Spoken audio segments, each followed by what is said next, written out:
Bueno, antes que nada, un agradecimiento a los organizadores del evento, en especial a la doctora Cristina Mezcua, ¿no? Por la invitación y por estar compartiendo el espacio de reflexión con los colegas, ¿no? Yo lo que voy a hacer es retomaré varias de las reflexiones que, como se mencionaron previamente, mencionó el doctor Fernando Lozano al inicio, pero que también ha mencionado Aletia, y que tienen que ver con pensar justamente cuál es digamos, los procesos de exclusión que se han manifestado en la relación entre migración, Estado y frontera, ¿no? Y aquí sí quisiera decir que yo también voy a tener un universo de referencia muy específico, ¿no? Que tiene que ver sobre todo con migrantes irregularizados que migraron de manera forzada de Centroamérica a México. Me voy a centrar sobre todo en la frontera sur.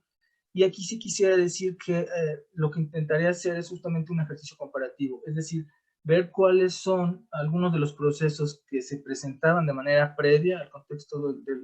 la pandemia del COVID-19 y que se han venido acentuando de manera muy clara en el contexto de la pandemia, pero también una serie de dinámicas nuevas que claramente no estaban antes presentes, ¿no? En este primer sentido, yo creo que habría que decir varias cosas. Como sabemos, la migración centroamericana irregularizada en el tránsito por México es una migración histórica, masiva, ¿no? De miles de personas al año, y que además la manera de pensar los procesos de desigualdad y exclusión tendría que ver desde el inicio en pensar cuáles son una serie de causas histórico-estructurales que ya venían a generar una serie de trayectorias muy precarizadas en términos de desplazamientos geográficos que hacen los centroamericanos, no solo en los países de tránsito, sino de sus países de origen y eventualmente si llegan a Estados Unidos. Y en este sentido, sin duda, la trilogía entre causas económicas vinculadas a falta de desarrollo económico, de oportunidades laborales, los conflictos políticos locales en términos del universo político y algunos impactos medioambientales son cosas que tendríamos que tener de manera muy presente. También habría que decir que es muy clara que se trata de una migración altamente vulnerabilizada y que se caracteriza por la comisión de delitos, ¿no? Hacia los migrantes de manera muy clara en razón tanto de la forma en la que llevan a cabo sus trayectorias migratorias también como de su condición irregularizada, ¿no? Aquí retomo una idea de Nicolás de Génova en la cual él lo que plantea es que los migrantes, más que pensarse como una serie de características esenciales, hay que concebirlos como poblaciones en movimiento con diferentes capacidades de agencia, pero que son de alguna manera tipificadas, tratadas, intervenidas discursiva y políticamente en relación a las leyes que generan los estados nacionales, ¿no? De manera en términos de intereses políticos, pero también con un carácter muy contextual. También habría que decir que hay que esto es algo de lo que ya se mencionó, que hay una concentración espacial muy clara en términos de dónde se llevan a cabo los cruces migratorios, pero también donde acontecen una serie de delitos. Y en este sentido encontramos que hay, digamos, como estos territorios de la exclusión y la violencia se caracterizan sobre todo por presentarse en el sur, principalmente en Chiapas, en la franja de los municipios fronterizos con Guatemala, pero también en menor medida en Tabasco, Veracruz y Oaxaca. Esto es algo que también ha documentado con bastante precisión diversas redes de derechos humanos, pero por ejemplo ahí están los informes de la Redodem desde hace 5 años, que de alguna manera son una radiografía de cómo ha venido cambiando estos procesos migratorios, ¿no? Sí quisiera decir en este sentido que es fundamental entender que las fronteras tienen que concebirse, y aquí sigo a Mesadra, también a De Génova y a Hasber, en términos de cómo son construcciones sociopolíticas que se terminan expresando de manera material en términos de infraestructura, algo de lo que ya mencionó de manera diacrónica Letia, y que además estos tienen una serie de condiciones políticas y jurídicas. La idea es pensar que las fronteras no son solo límites, sino que son dispositivos que pueden expresarse de manera diferenciada territorialmente. Y aquí pongo 2 ejemplos que son muy interesantes. Una fue el Plan Integral Frontera Sur, que se trató más de la generación de territorios red y territorios zona en relación a generar tapones, ¿no? En generar, digamos, una serie de nodos de contención, pero también generar procesos de estrategias territoriales móviles en función de operativos. Y en este sentido también habría que decir que hay un componente geopolítico que está muy presente y que de alguna manera solo se ha acentuado en los últimos meses en el contexto de la migración centroamericana centroamericana en tránsito por México y principalmente con destino a Estados Unidos, y que tiene que ver justamente con algo que ya mencionó Aleti. La presión de la agenda migratoria norteamericana es algo que ha estado presente desde hace muchos años y hay digamos, tres momentos en donde se ha vuelto muy visible en los últimos años. La primera tiene que ver con la crisis de los niños migrantes del 2014, recordarán, en verano del 14, ahí hay un reporte del ACNUR, ¿no? Que generó de alguna manera la implementación durante el gobierno de Peña Nieto del programa Integral Frontera Sur, que les digo, esto fue como una especie de generar una especie de territorio de contención muy, muy claro en términos de estrategias de nodos de contención, pero también de una serie de redes de dispositivos móviles, de operativos para contener las rutas migratorias, ¿no? En esto no me voy a detener por cuestiones de tiempo. La otra, sin duda, fue dos cosas más que acontecieron recientemente. Una tiene que ver con la presión arancelaria, que recordarán que ejerció el gobierno de Trump en el caso de México hace varios meses, y que tuvo que ver de manera muy clara con un cambio de política migratoria. Inicialmente, como comentó Aleti, había una política de puertas abiertas, ¿no? Con una estrategia que parecía transitar hacia otro lado, con un integrante del Instituto Nacional de Migración,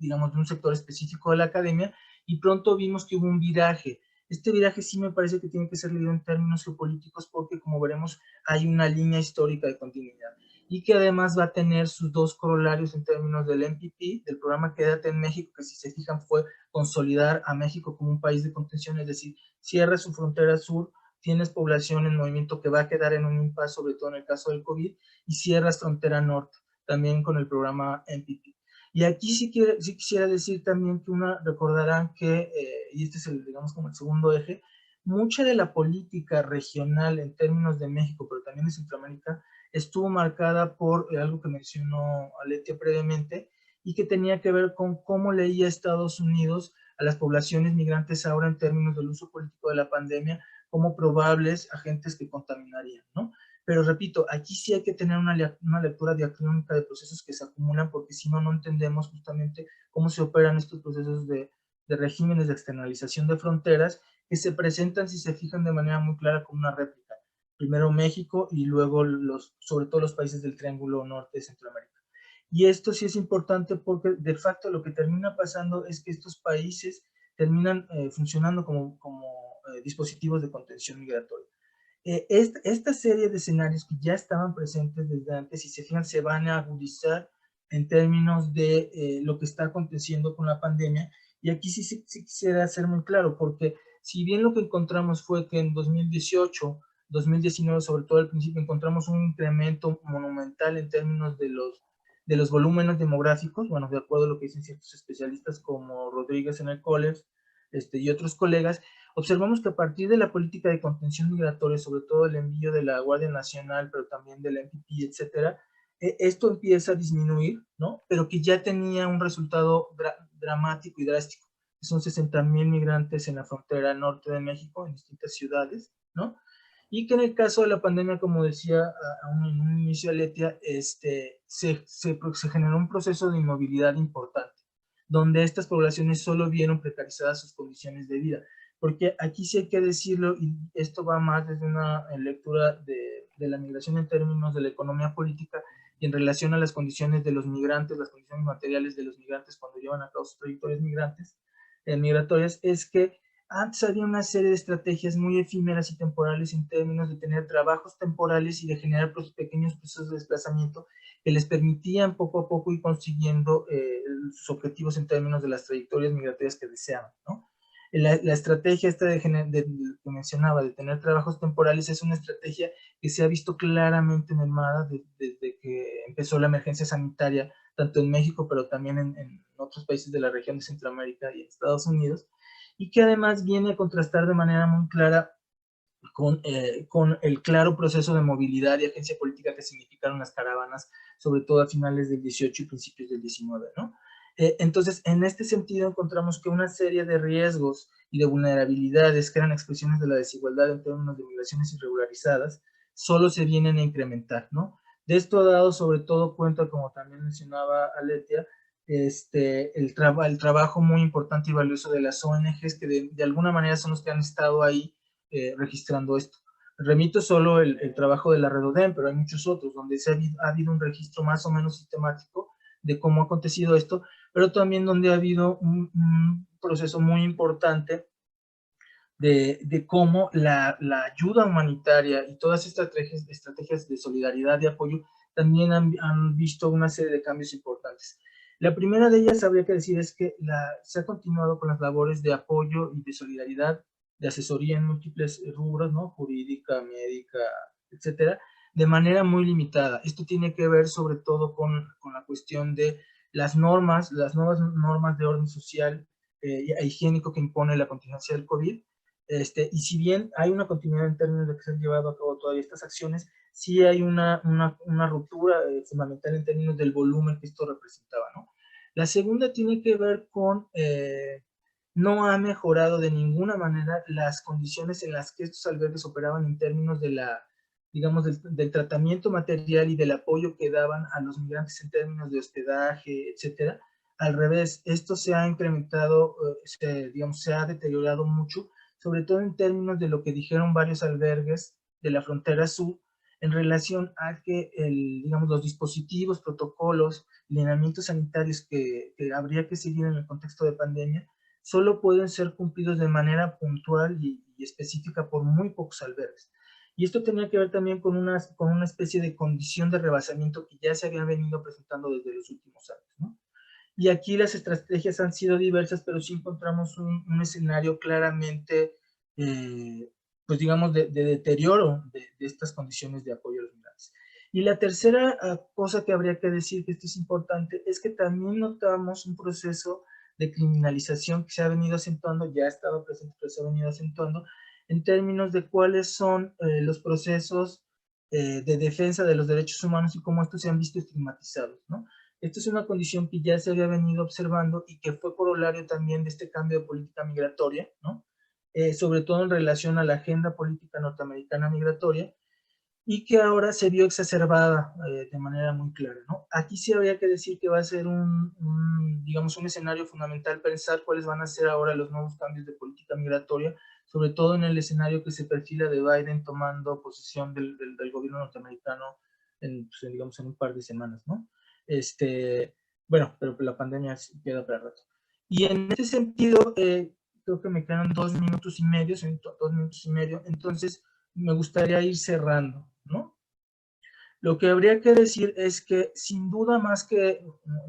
nunca es necesario pensar una política migratoria desde la dignidad humana que conciba los procesos migratorios como procesos que están vinculados a condiciones de vida material muy adversos, a procesos políticos de exclusión y desigualdad muy, muy patentes, que tienen una génesis histórica y que ha estado presente, ¿no? Porque esto nos ayudará a entender que se trata más bien de migrantes forzados y refugiados, que debían ser reconocidos en ciertas condiciones como refugiados, y no concebirlos justamente como si se tratara de actores sociales que están incumpliendo alguna norma, ¿no? En el ejercicio muy clásico de criminalizar al migrante, ¿no? En este sentido, habría que